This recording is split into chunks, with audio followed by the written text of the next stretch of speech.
C'est l'émission Entretien de Vox, mesdames et messieurs. Bienvenue dans ce numéro. L'invité du jour, Monsieur Azy Dominique de Marseille, haut conseiller du Conseil supérieur de la liberté de communication. Il a assumé la fonction de chargé de la commission administrative et juridique chargée de l'éthique et de la déontologie au sein de cet organe constitutionnel. Alors, Monsieur Azy Dominique de Marseille, bienvenue dans cette émission. Merci beaucoup pour votre invitation. Je suis tout honoré.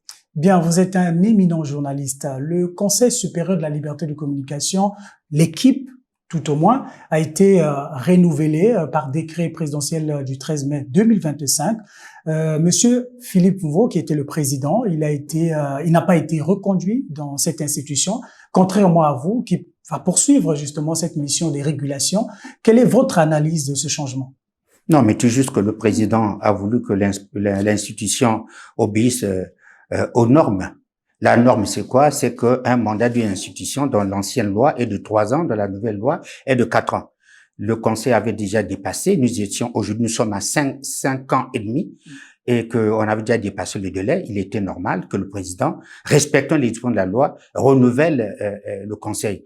Maintenant, quant au départ du président Mvo, cela est du devoir discrétionnel du chef de l'État et qui pense que il a déjà donner mission à un cadre de gérer une institution. Le président veut quand même rester 3 mandats d'affilée président et il a pensé que il pouvait changer, mais il a changé. De ce côté, je n'ai aucun commentaire à faire, mais le renouvellement obéit aux dispositions de la norme. Alors, en quelques mots, est-ce que on peut avoir le bilan de Philippe, en quelques mots, le bilan de Philippe Mvo? Oui, ben, on peut dire pour toute œuvre humaine, il n'y a pas qu'un bilan à 100% positif. Il est mi-figue, mi-raisin. Il y a eu des ratés dus au fait qu'on n'a pas eu beaucoup de moyens parce que pour, par exemple, réguler une élection présidentielle, il faut des moyens. Pour réguler une élection législative, il faut des moyens. Il nous a manqué des moyens pour faire la promotion du Conseil, les missions du Conseil, beaucoup de séminaires ou beaucoup de conférences ont été organisées difficilement parce qu'il fallait vraiment sillonner le pays. Et ces moyens manquants, nous n'avons pas atteint nos objectifs. Mais de l'autre côté, beaucoup d'objectifs atteints positifs parce que on a beaucoup fait pour que nous soyons crédibles auprès de la presse. Crédibles comment? Des journalistes qui ont été interpellés par la police ou par la justice, nous sommes partis les sortir parfois à la CDI, nous sommes parfois les prendre auprès des gendarmes qui les écoutaient. On a beaucoup bataillé pour que ces journalistes-là ne soient pas poursuivis. Si on ne passe pas par le Conseil, parce qu'il est du droit du Conseil d'examiner toute faute commise par un journaliste dans l'exercice de sa fonction, l'autorité habilitée à qualifier les faits, c'est bel et bien le Conseil. Et nous avons toute l'année joué les sapeurs-pompiers. On a réussi à sortir les journalistes dans les mains de certaines autorités et qui, évidemment, ne maîtrisaient pas les dispositions de la loi. Mais on a même réhabilité un média. Vous avez géré le cas Rossi Lutuna, qui avait été écarté de la télévision nationale congolaise pour avoir posé une question qui semblerait déranger le ministre de la Justice lors de la Covid-19. Et puis, il y avait aussi un confrère journaliste, James Ozil, qui, justement, qui aurait fait un papier qui a dérangé l'institution Sénat. Comment vous avez vécu ces moments? Ben, c'était des moments difficiles pour nous. Puisque le président du Conseil était surpris en plein journal télévision, on lui a annoncé que Rossi était suspendu. Le lendemain, il nous a commis à la mission et on a écouté toutes les parties. On a réhabilité Rossi Lutuna qui n'avait pas de faute professionnelle. Maintenant, Rossi Lutuna n'est pas reparti à la télévision parce qu'il est à la fois membre de l'institution des droits de l'homme. Il a compris, ben, écoutez, je suis à la fois à la télévision et l'institution des droits de l'homme, mais si vous m'avez réhabilité, je préfère aller travailler aux institutions des droits de l'homme et prendre un peu congé de ma télévision. C'est pas qu'on n'avait pas siégé. Dans le cas du journaliste de Tchelika, nous étions partis le prendre évidemment dans les mains de la gendarmerie où il devait être écouté, ensuite l'envoyer à la maison d'arrêt. On a dit non. Dans notre pays, il n'y a plus de peine de privation de liberté en matière de délit de presse. De presse. Voilà. C'était même la volonté du président de la République. Voilà. C'était la volonté du président de la République, il fallait bien ça. Et donc, notre pays est parmi les tout premiers pays africains qui ont dépénalisé les délits de presse, ce qui est une avancée significative en termes de démocratie. Et pour ça, on peut dire bravo le chef de l'État. Alors, nous allons revenir un peu sur le renouvellement de l'équipe du Conseil supérieur de la liberté de communication. Dans cette nouvelle équipe, composée de 11 membres, on constate qu'il n'y a pas de femmes. Est-ce que c'est un défaut ou non? Mais les institutions envoient leur candidat au niveau du président qui prend le décret. La Cour suprême envoie son candidat, la primature son candidat, les droits de l'homme son candidat, la présence de le candidat. Et si dans ces institutions, une femme n'a pas été proposée, n'a pas été prestée, n'a pas presté, ben, il n'y en a pas. La presse envoie les candidats au niveau des journalistes. Il y a eu des journalistes qui sont femmes. Est-ce qu'ils sont partis poser leur candidature pour être élus? Puisqu'il faut élire 2 journalistes qui vont représenter la corporation. Mais il y a beaucoup de femmes au niveau de la presse. Est-ce qu'elles étaient candidates? Est-ce qu'on s'est dit, écoutez, on prend un homme et une femme? Le chef d'État ne prend qu'un décret au vu de ce qu'on lui a envoyé. Mais au moment où on fait la promotion du genre et surtout la promotion du développement de l'épanouissement de la femme, est-ce que ça vous gêne personnellement? Oui, mais ça gêne. J'aurais bien aimé. Mon point de vue personnel, j'aurais bien aimé voir une femme à l'intérieur. Mais toutes les institutions qui ont envoyé leur gars, personne n'a regardé qu'il fallait une femme. Ce n'est plus au conseil de commenter. Les membres sont envoyés par les institutions. C'est-à-dire, tu te dis, si la Cour suprême a envoyé un seul, et que, par exemple, les droits de l'homme qui ont 2 candidats ont envoyé les deux hommes, si la presse qui a 2 candidats a envoyé les 2, à ce nous pour dire, on a quand même 2 places, on choisit une femme et un homme. Donc, quand c'est déjà arrivé, le décret est déjà pris, on ne va pas faire tort au chef de l'État qui applique le décret en tenant compte des dispositions de la loi. Voilà. Donc, je n'ai pas de commentaire à donner à ce point puisque c'est un décret présidentiel que je ne peux pas commenter. D'accord. Quelques semaines après le renouvellement des membres du Conseil supérieur de la liberté de communication, vous publiez un ouvrage littéraire intitulé « Le Conseil supérieur de la liberté de communication, rôle et impact au Congo ». Vous adossez à ce titre les grands enjeux des institutions de régulation de communication en Afrique. Quelles sont les raisons de la rédaction de cet ouvrage? Bien. D'abord, le livre ne sort pas à quelques jours. Il sort bien avant le renouvellement. Le livre est sorti en février. Il a été rédigé en novembre-décembre. Et c'est quoi? C'est qu'en 5 ans de haut conseiller au Conseil supérieur de communication, j'étais confronté tous les jours à un problème. La méconnaissance des missions du Conseil. Quand vous dites que je m'en vais débattre de ce que Otuna ne peut pas être suspendu, si les autorités comprenaient ce que c'est que le Conseil, celui qui suspend Otuna aurait pu s'adresser au Conseil. Et pourquoi vous faites écho de cet ouvrage maintenant? Mais parce que j'ai vécu ça avant de sortir du Conseil. J'ai fait 5 ans à la fin de mon mandat. Attends, vous êtes à la fin d'un mandat, mais tirez les conclusions. Première conclusion, le Conseil est méconnu. Les missions du Conseil sont méconnues. C'est comme si on me dit, Michel, j'ai passé 5 ans au Conseil. Qu'est-ce qui vous a marqué? Ce qui m'a marqué, c'est la méconnaissance totale des missions du Conseil, d'un côté par les journalistes, de l'autre côté par la population et enfin par les institutions. Même les institutions ne savent pas ce que c'est que le Conseil. Parce qu'on ne peut pas aller fermer une radio comme le Zola Amour, une télévision, arracher les émetteurs sans prendre le point de vue du Conseil. Ceux qui l'ont fait, c'est en méconnaissance totale des dispositions qui mettent en place le Conseil. On ne peut pas prendre un journaliste qui est à Télé Congo, le laisser à la maison ainsi parce que par la volonté du Saint-Pierre. On ne peut pas non plus prendre un journaliste de Vox, de Tcheleka, l'amener à la police et avec audition et puis l'intention de l'incarcérer. En méconnaissant totalement les missions du Conseil. La loi dit, quand vous avez un contentieux avec la presse, écrivez au Conseil. Le Conseil vous donne son avis. Si vous voulez fermer une radio, une télévision, que la convocation arrive au nom du magistrat, le magistrat prend l'avis du Conseil. J'ai pris cet exemple-là. Et justement, dans ce livre, vous parlez des missions du Conseil. Est-ce que vous pouvez nous rappeler les missions principales? Oui, mais les missions principales, c'est quoi? Le rôle du Conseil face à la presse d'abord. Il y a dedans, il y a le rôle du Conseil face à la presse, le rôle du Conseil face aux institutions, le rôle du Conseil face à la population. Le rapport entre les institutions et la presse. Le rapport entre les institutions, entre la presse et la population. Voyez-vous? C'est là-dedans. Et quand vous dites les missions principales, ce sont lesquelles? Mais c'est de veiller à ce que la communication soit fluide, il soit crédible, il soit poli, il soit ordonné, ne soit pas sauvage, qu'on ne diffuse pas un discours de haine. Que tout discours distillé réponde aux normes qui qualifient le métier. Votre métier de journaliste est réglementé par la loi. Dès lors que vous respectez la loi, il n'y a pas de problème. Mais je constate que malheureusement, dans la partie de la profession, il y a moult journalistes qui ne respectent pas la loi. Il y a aussi dans la pratique du métier beaucoup d'institutions qui ne respectent pas la loi. Il y a le citoyen qui ne respecte pas la loi.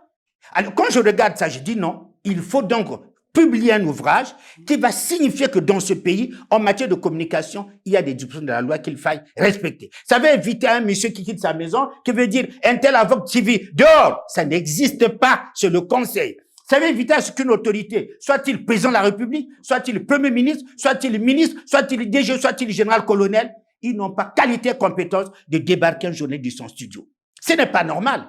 Et en même temps que le citoyen respecte le magistrat, le médecin, le policier. Quand vous venez en voiture, le policier vous arrête, mettez-vous de côté. Vous obéissez parce que vous connaissez sa mission. Il vous faut observer ce qu'il veut faire observer. Quand vous allez chez le médecin, vous êtes président, vous êtes ministre, vous êtes premier ministre.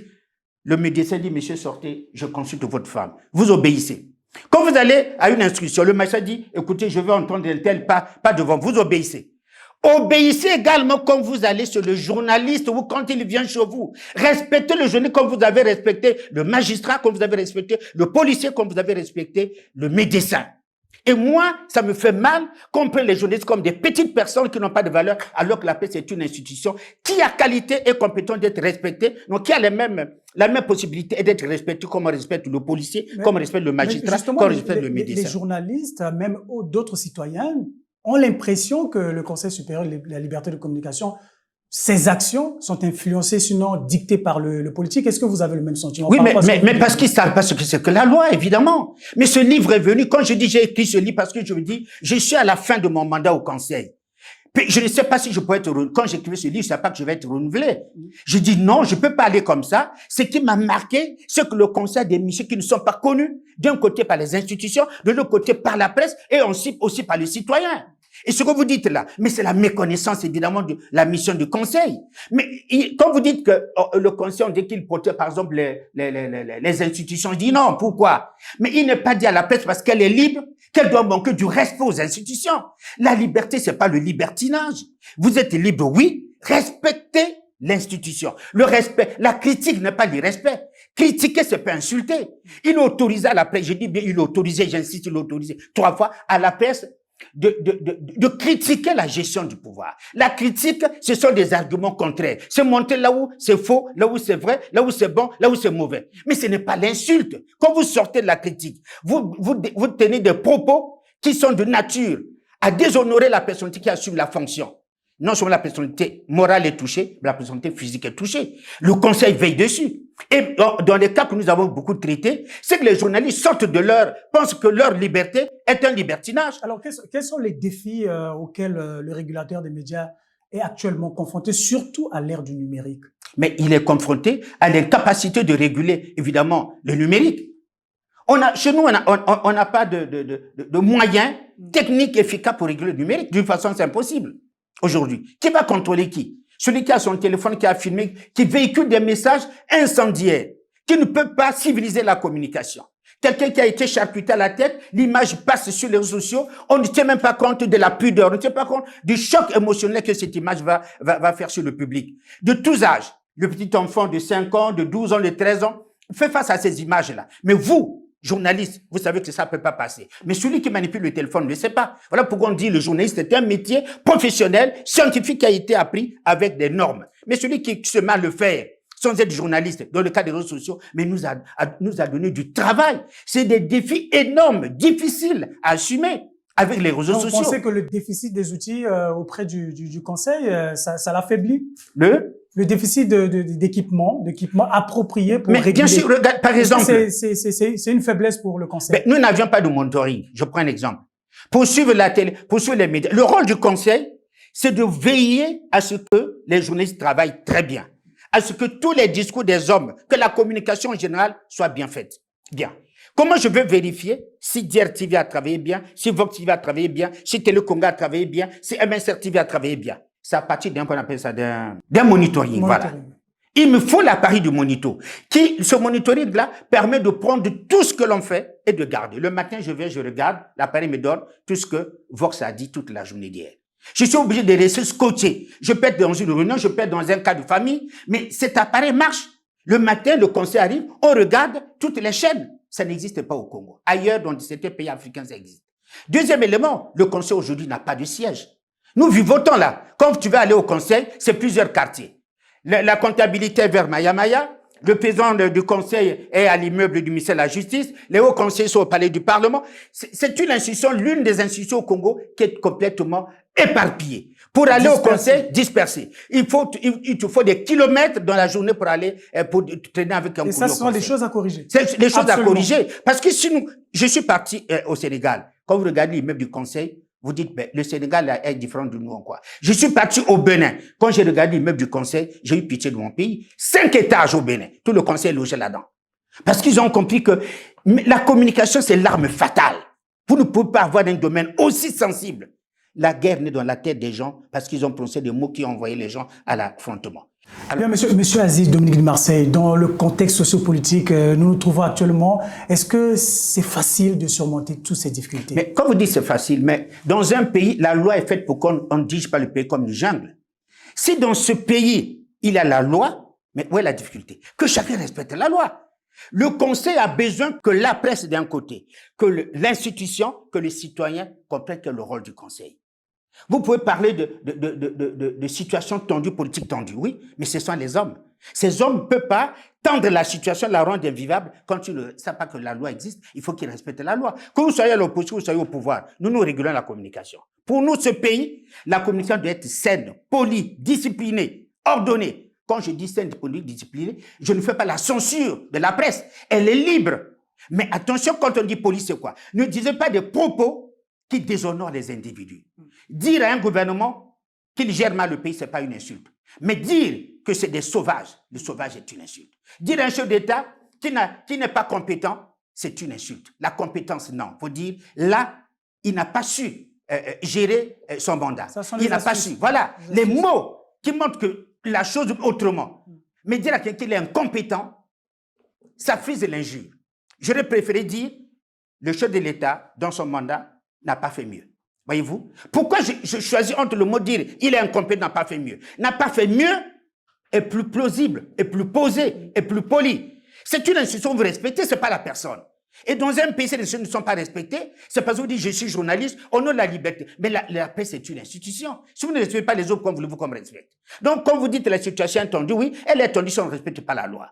Moi, je suis haut conseiller. Si j'ai en face de moi, je ne respecte pas la loi, eh bien, je vais faire appliquer la loi. Tout média qui ne rentre pas dans le cadre de respect de la loi, ben, le média est frappé. Tout homme politique qui diffuse un message sans dire, moi, au conseil dit, ça passe pas. Ce message-là, j'ai regardé, ça ne passe pas. On va dire oui, monsieur Aziz, oui, mais lui fait appliquer la loi. Tout message qui tend à envoyer le Congolais à l'affrontement ne peut pas passer. Vous ne pouvez pas diffuser un message qui crée la ségrégation entre les Congolais, ségrégation ethnique, ségrégation régionaliste. Diviser les gens, il est du nord, il est du sud, il est Mboshi, il est Kouyou, il est Mbiti, il est Teke. Ça n'existe pas, nous sommes Congolais unis. Ce discours-là, si vous allez le prendre auprès des hommes politiques, vous le diffusez. Je suis au conseil, je vous l'interdis. Et je vous dis, ne couvrez pas ce genre de meeting et diffusé. Alors, ils vont dire il y a censure. Oui, mais parce que vous n'avez pas l'autorisation de détruire ce pays. Monsieur le haut conseiller, sous peu sera organisée l'élection du président du Conseil supérieur de la liberté de communication. Donc, c'est pour briguer justement ce poste. Est-ce que vous avez l'ambition de postuler ou le rêve de devenir président du Conseil supérieur de la liberté de communication? D'abord, il faut redresser. Le président du Conseil supérieur de la liberté de communication n'est pas élu, il est nommé. Quand le chef d'État nomme les 11 conseillers, dans les 11 conseillers, par décret, il prend un décret d'autorité qui nomme le président. Ne sont élus par les 11 conseillers que le vice-président et le secrétaire ou la secrétaire comptable. Dans le cas, puisqu'il n'y a pas de femme, c'est le secrétaire comptable. Et comme vous posez la question de savoir, est-ce que vous avez des ambitions? Oui, vous avez de belles questions piques. Mais est-ce que pour être président du conseil, on a besoin de faire quel examen? Si moi, je fais 5 ans au conseil, à la fin de mes 5 ans, je tire la leçon de maîtriser le conseil, je sors ce livre-là. C'est un élément de compétence. Je comprends ce que c'est que le conseil. Je sais que la magie du conseil, parce qu'il n'est pas très connu, et je montre les missions du conseil, les qualités du conseil. Mais c'est pour que je le maîtrise. Est-ce qu'on peut faire 5 ans dans une institution, on sort un livre conseil, puis après, on se retrouve incompétent de le gérer? Vous me provoquez, je vous comprends. Mais je ne suis pas... Si on me dit, monsieur Aziz, vous êtes président, je ne dirais pas non. Je vais faire valoir mes qualités compétentes, puisque je l'écris déjà dans un bouquin. Merci beaucoup.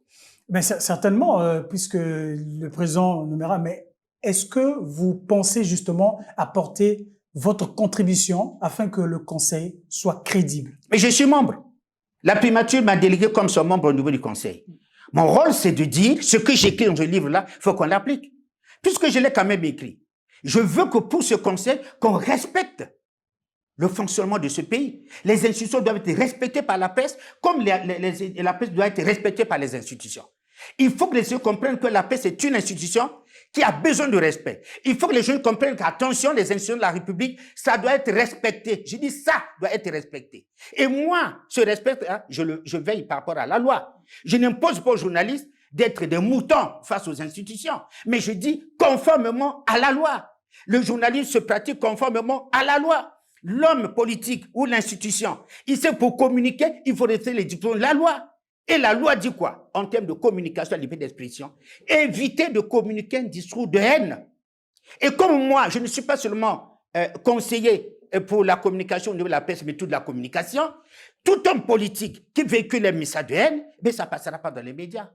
Parce que dans ce pays, pour développer le peuple, on n'a pas besoin de véhiculer la haine. Voyez-vous? Donc pour moi, il n'y a pas de problème. Il suffit de veiller, chacun, là où se trouve, dans son canevas, ça marcherait bien. Et comment le Conseil peut garantir justement son indépendance et son impartialité dans ses actions? Mais pourquoi? Mais quand je vous parle de la loi, mais c'est ça l'indépendance. Oui, mais ça dit, la loi ne suffit pas, ce sont des actions. Oui, mais les actions, c'est quoi? Quand je vous dis bien que demain, si un journaliste tient des propos désobligeants envers une autorité qui ne sont pas du cadre de la loi, eh bien, j'interviens. Mais c'est parce que je suis indépendant. Comment voulez-vous que j'aille décider que ce que Vox va être suspendu pour avoir tenu des propos discourtois, pour avoir diffusé des messages tendant à manipuler l'opinion?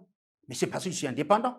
Comme demain, je peux dire non politique. Votre décision de mettre un jeune dehors n'est pas professionnelle. Il n'y a pas de faute professionnelle. Le monsieur doit continuer son boulot. Mais parce que je suis indépendant. Si je ne suis pas indépendant, je ne peux pas m'opposer à une autorité militaire ou civile qui va débarquer le jeune dans son lieu de travail. Il est interdit à toute autorité de débarquer un journaliste sans avoir le point de vue du conseil. Parce que c'est le conseil qui règle les conflits de presse dans ce pays-là. Et pour le faire, il faut être indépendant. Si vous n'avez pas d'indépendance, vous avez laissé le tout aller à volo. Comment nous avons fait pour sortir certaines personnes dans les mains de la police ou même au niveau de la CID? Mais parce que nous avons usé de notre indépendance. Mais nous ne craignons pas. La loi donne au conseil cette indépendance totale. C'est une institution administrative et indépendante. C'est la loi qui le dit. Donc, tout le monde doit observer la loi. Quand on observe la loi, il n'y a pas de problème. Voyez-vous? Donc, c'est difficile si vous avez enfin des gens qui ne maîtrisent pas la loi.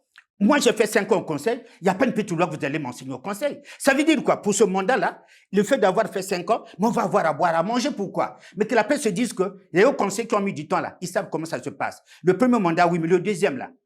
Mais chacun a sa place là. Nous allons avoir une élection présidentielle. Il va y avoir tout et rien dedans. Il va y avoir à boire, à manger. Ça va foisonner partout. Mais moi, je dis, en tant que conseiller, que chacun reste dans son canevas.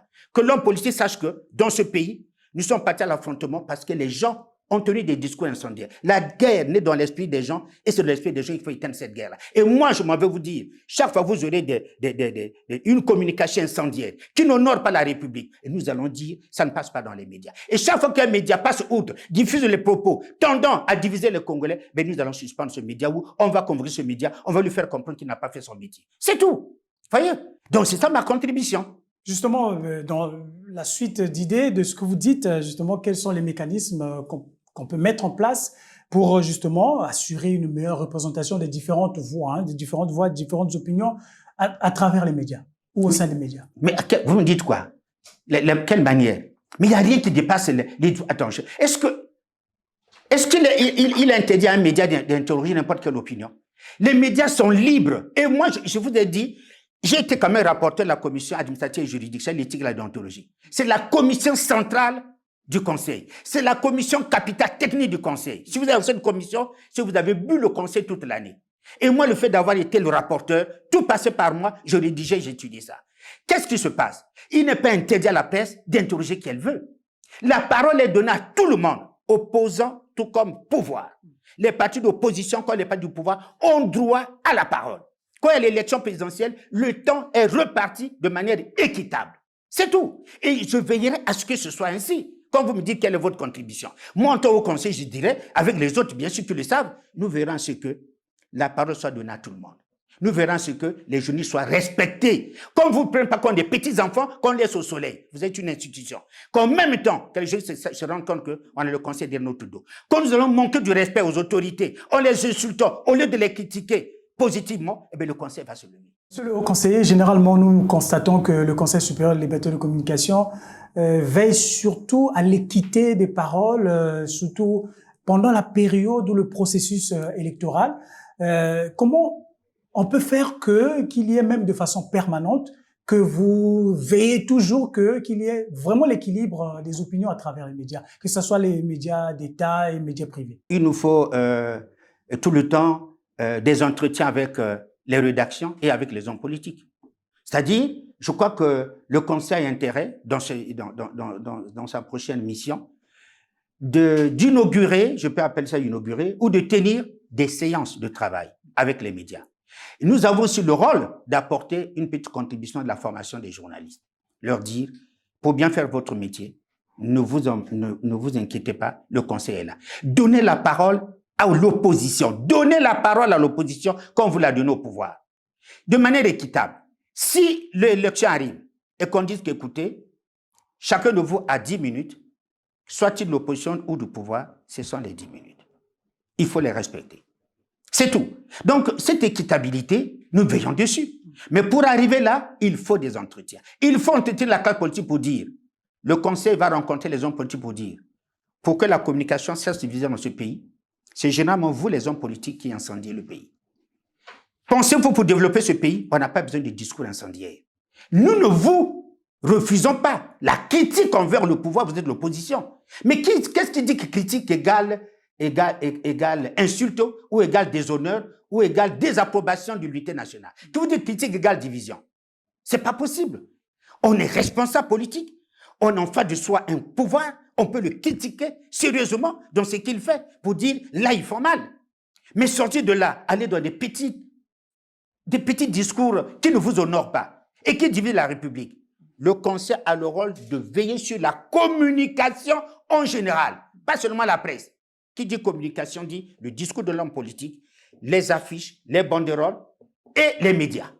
C'est tout. Vous avez parlé de la formation des journalistes. Comment vous comptez-vous, bien que vous êtes membre de ce conseil, est-ce que vous avez des propositions pour l'amélioration de la formation des journalistes, mais ça va être même de leur protection? Oui, mais moi, je ne vais pas répondre sur l'émission du prochain conseil. On va avoir des réunions du travail. On va se dire, écoute, on a fait 5 ans, il y a des choses qu'il faille corriger et donner une nouvelle impulsion. Parce qu'on peut se dire, il nous a manqué beaucoup de contacts avec la presse au mandat passé. Ce mandat-ci, il faut qu'il ait un contact avec la presse. Peut-être parce que parfois la presse agit par méconnaissance. Je suis convaincu que à plus de 80%, la presse ne connaît pas qu'est-ce que c'est que le conseil. Alors, il faut leur apporter le conseil. L'homme politique ne connaît pas. Je vous ai dit, ce livre, je l'ai écrit. Après mes 5 ans, j'ai constaté que la presse, les institutions et le citoyen ne connaissaient pas le rôle de la presse. Voilà pourquoi le rôle du conseil. Voilà pourquoi ce document a été écrit. Et justement, dans votre livre, vous parlez aussi de l'interaction entre le Conseil supérieur de liberté de communication et les autres institutions. Alors, comment vous évaluez justement cette collaboration? Bien. Le conseil s'adresse aux institutions. Messieurs, vous êtes des institutions. On vous doit respect, respectabilité, autorité, honorabilité. Très bien.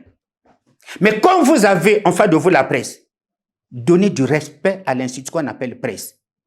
Quand le Sénat, l'Assemblée, la présidence de la République, le gouvernement, quand vous avez affaire à la presse, respectez-le quand vous recevez le patron de la police, quand vous recevez le médecin chez vous, quand vous recevez n'importe quelle autorité. La presse est une institution. Elle c'est une forte institution, qui a une mission importante. Pour éduquer les Congolais, on a besoin de la presse. Le chef d'État parle pour que les Congolais écoutent, c'est la presse. Le ministre parle pour que les Congolais écoutent, c'est la presse. Pour s'adresser, parler au Congo, pour diriger un pays, on a besoin de la presse. Vous voyez comme des fois la presse est importante. Du coup, il faut lui rendre cet hommage-là. Vos institutions, nous conseillons Dieu aux institutions. Deuxièmement, quand vous avez un problème avec la presse, adressez-vous au conseil, qui est l'instrument qu'on a mis en place, qui est l'institution mise en place pour régler ce genre de conflit. C'est pas la peine de trimballer le journaliste en prison, d'autorité décidée parce que je suis président de telle institution, qu'il sorte des médias. Non, passez par la presse. Voilà comment nous parlons à ces gens-là. Et ensuite, on parle maintenant aux journalistes, la presse est une institution. Vous avez la liberté, oui, qui vous est donnée, oui. Nous avons aujourd'hui une loi, l'une des meilleures en Afrique. Il n'y a plus de délit de privation de liberté en termes de délit de presse. C'est bien, mais votre indépendance, votre liberté n'est pas le libertinage. Quand vous critiquez, vous avez le droit de critiquer, de mener une action critique. Mais ne confondez pas critique et injure. Soyez courtois, respectez les institutions. Autant on a demandé aux institutions de vous respecter, autant vous les respectez. Et on demande aux citoyens que la presse vous est indisposée, d'une manière ou d'une autre, dans votre action. Adressez-vous au conseil. C'est pas la peine que tu prennes ta machette ou ton arme, tu débarques à Vox TV, je cherche un tel. Non. Oui, monsieur le haut conseiller, nous parlons justement des missions du Conseil supérieur à la liberté de communication, mais il y a une question aussi importante qui concerne la redevance audiovisuelle, donc la RAF, qui permet justement d'améliorer les contenus des programmes des médias, particulièrement des médias d'État, puisque la loi ne permet que la RAF ne revient que aux médias d'État pour l'instant, en attendant que peut-être qu'il y ait l'extension au niveau des médias privés. Alors la loi de finances 2025 accorde désormais 60% aux organes de presse d'État et 40% de la RAV, de la redevance audiovisuelle, 40% pour l'électrification dans les zones rurales. Alors, que pensez-vous de ce choix? D'abord, faut commencer vers le début, vous avez dit. Les assises de la presse au Congo avaient décidé de ce que la RAV ne soit pas seulement l'exclusivité des médias d'État. Et nous, en Conseil, on a dit oui, il faut bien que le citoyen qui paye son argent pour suivre la télévision ne paye pas pour la télévision d'État. Et nous avons dit oui, c'était normal que cette RAV-là soit distribuée entre tous les médias. C'est-à-dire que ce soit médias d'État comme médias privés. Parce que les citoyens qui paient à partir de l'espèce de 1000 francs, ils ne suivent pas que les médias d'État. Il peut suivre Vox TV, il peut suivre DRTV, il peut suivre les autres médias. Alors, et lui, il a donné l'argent pour avoir la bonne information. Pas penser que la bonne information que les médias d'État qui les donnent. Ce problème a été réglé au niveau des assises. Si la loi n'est pas encore prise pour rééquilibrer ça, nous, on a fait notre travail. Mettons la question que vous posez, vous dites, on a donné 60% aux médias, 40% à... Ça, c'est dans la loi de finances 2025. Oui, 40%, vous avez dit. 40% pour l'électrification dans les zones rurales. Bon, je donne mon point de vue. Mon point de vue des citoyens. Oui. Bien. Je ne sais pas qu'est-ce que l'électrification a à voir avec l'argent de l'arabe. Je ne comprends pas. L'arabe, c'est quoi? Le citoyen congolais veut avoir la bonne information. L'État a pensé que, bon, nous, on n'a pas d'argent. On demande aux citoyens de contribuer pour acheter, pour que les médias lui donnent la bonne information. Qu'est-ce qu'il fait? Il doit payer dans sa facture d'électricité 500 francs tous les mois. Bon, donc si la facture arrive, c'est 500 francs que vous payez diront, pour 2 mois, ça fait 1000 francs. Mais ces 1000 francs, il l'a donné pas pour qu'on ait électrifié l'arrière-pays, mais pour que l'on puisse donner à la presse pour qu'elle lui donne la bonne information. Au départ, c'est ça. Bon, maintenant que les autorités ont pensé qu'il faille donner 40% pour électrifier, oui. Bon, je me demande, je n'ai pas de commentaires, je ne maîtrise pas le dossier, mais à première vue, je ne comprends pas pourquoi est-ce qu'on a fait ça. Parce que déjà, les médias ont des problèmes. Vous donnez, le PED vous donner encore à l'électricité. Les médias ont des problèmes. Peut s'écrire comme audiovisuel. Je ne veux pas ici plaider votre cause, mais j'en sais. Je ne suis pas venu pour ça, mais j'en sais que vous avez des sérieux problèmes pour tenir. Je sais de quoi je parle. J'ai quand même fait 35 ans de métier de journaliste. Je connais les problèmes qui existent au niveau de la presse. Et ça, je suis désolé de comprendre que la loi des finances ait permis 40% de l'électrification de la RPI et 60%. Pour moi, les 100% auraient pu être donnés à la presse. C'est un point de vue. Justement, alors, comment voyez-vous l'avenir des médias au Congo? Est-ce que les signaux sont rassurants ou inquiétants?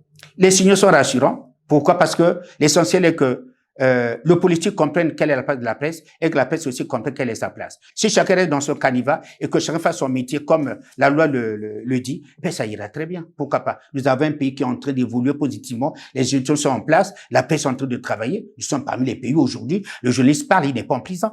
Il n'y a pas longtemps, j'ai entendu que au Cameroun, au Tchad, il y en a qui sont en prison. Et nous sommes fiers de notre pays parce que personne ne va en prison dans ce pays. Et pour nous, c'est une avancée significative parce que dans les pays limitrophes, le journaliste va encore en prison. Alors, et pour nous, c'est un pas important. Je vous accorde quelques mots pour conclure.